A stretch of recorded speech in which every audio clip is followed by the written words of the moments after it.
यदि हम अपने आसपास बोले जा रहे शब्दों, ध्वनियों और वर्णों के लगातार संपर्क में रहते हैं और उसके आसपास की दुनिया को सुनकर समझने का प्रयास करते हैं, तो सुनने के कौशल का विकास होता है। आइए एक विद्यालय में चलते हैं, जहाँ पर शिक्षिका सुनने के कौशल के विकास के लिए एक गतिविधि करा रही हैं। कैसे हो आप सब? ठीक है, बहुत अच्छे। बहुत अच्छे। तो चलो आज खेलें एक बहुत मजेदार खेल। Yes ma'am. तैयार हो? Yes ma'am. आपने अपने आसपास पशु पक्षी देखे हैं? Yes ma'am. पक्षी जो उड़ते हैं और पशु जो चलते हैं। ये तो हम सभी जानते हैं कि भाषा के मूलभूत कौशलों में सुनना एक महत्वपूर्ण कौशल है, क्योंकि इसका प्रयोग हम अपने दैनिक जीवन में लगातार करते हैं।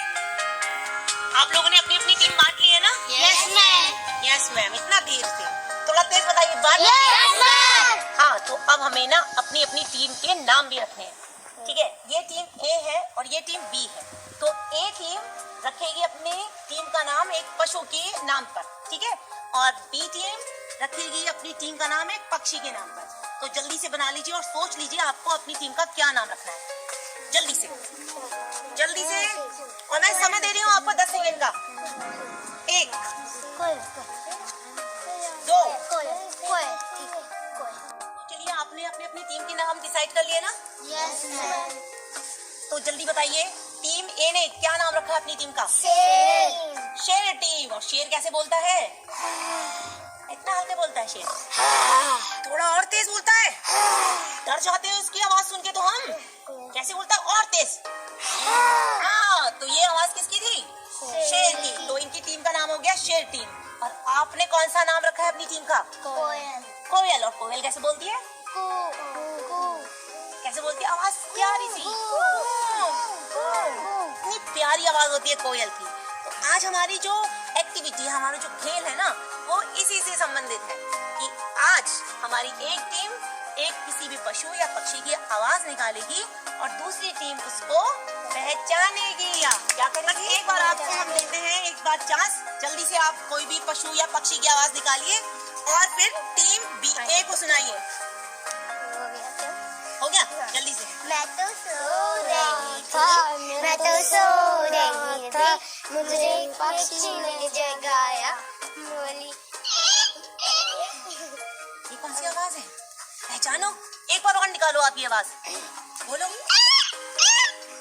मोर।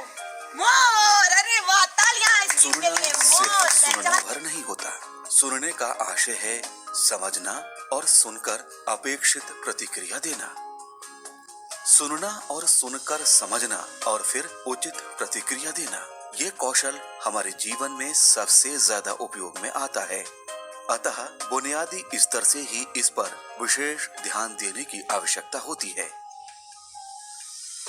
जब बच्चों की आंखें बंद होती हैं या फिर वे किसी चीज की ओर नहीं देख रहे होते, तो हम उन्हें सामने देखने के लिए कहते हैं, पर कान तो हमेशा खुले रहते हैं और उन्हें अलग से किसी भी दिशा में मोड़ा भी नहीं जा सकता।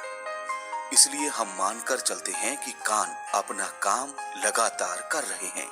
इसी मान्यता के कारण हम कान और ध्यान के बीच में संबंध को नहीं समझ पाते हैं। सुनने के कौशल में यही संबंध निहित है। सुनने के कौशल के विकास के लिए हमें अपने आसपास बोले जा रहे शब्दों और ध्वनियों को सुनकर समझना होता है। बच्चे जब विद्यालय में प्रवेश लेते हैं तो उनकी मौखिक भाषा काफी हद तक विकसित हो चुकी होती है। इसके साथ साथ हम बच्चों को भाषाई प्रतीकों और ध्वनियों की पहचान कराना शुरू करते हैं। आइए समझते हैं ध्वनियों की पहचान क्या है। ध्वनि पहचान के मुख्य रूप से 4 चरण होते हैं, जिसमें पहला है वाक्य के स्तर पर, जैसे मेरा नाम रजिया है। दूसरा शब्द के स्तर पर, मेरा नाम रजिया है। तीसरा है शब्दांश के स्तर पर, मे रा ना म र जी या है।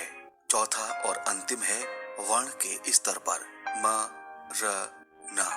शुरुआती कक्षा में हमें कुछ उपायों को अपनाने की आवश्यकता होती है जिससे बच्चे इन ध्वनियों की सरलता से पहचान कर सकें। इसमें सबसे पहले विभिन्न प्रकार की ध्वनियों को सुनकर समझ पाना और उनमें अंतर कर पाना।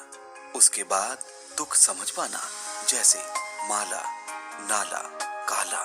फिर शब्दों को अलग अलग पहचान पाना, जैसे माला, घर, पर, है। उसके आगे शब्दांशों की ध्वनियों को अलग अलग पहचान पाना, जैसे माँ, ला।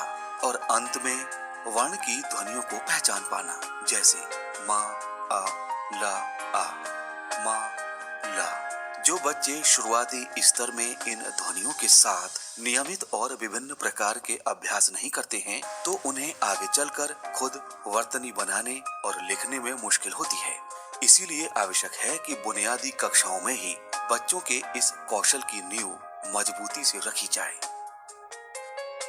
आइए देखते हैं कि इस कक्षा में शिक्षक कौन सी गतिविधि करा रहे हैं। गेम के लिए मैंने ये गोला बनाया है और इसमें मैंने कुछ कार्ड्स रखे हैं और इस कार्ड के ऊपर क्या लिखा हुआ है? अक्षर। और आप में से किसी एक को आना है और इस कार्ड को उठा के मुझे देना है। फिर मैं उस अक्षर से कुछ शब्द बोलूंगी। अगर वो शब्द उसी अक्षर से शुरू है तो आपको आगे कूदना है और अगर नहीं शुरू है तो आपको पीछे कूदना है। समझ में आ गया सबको? Yes ma'am. तैयार हैं आप? Yes ma'am. चलिए, तो बेटा अयान, आप एक कार्ड उठा के लाओ। Very good. ये क्या है बच्चों? क्या है ये? ते। अब मैं शब्द बोलूंगी, आपको शब्द पे ध्यान देना है। अगर वो तय से शुरू है तो आपको आगे कूदना है, अगर नहीं है तो आपको पीछे कूदना है। चलिए ध्यान से सुनिएगा आप। तलवार, वेरी गुड। तराजू, चम्मच, गाय, वेरी गुड। आपको समझ में आया? इस प्रकार की रोचक गतिविधियों से खेल खेल में बच्चों की ध्वनियों के प्रति समझ आसानी से स्पष्ट की जा सकती है। बस आप खड़े हो जाइए। चलिए अब आदिल आप आइए। हमारी सहायता के लिए आधारशिला हस्त पुस्तिका में इस प्रकार की बहुत सारी गतिविधियां दी गई हैं।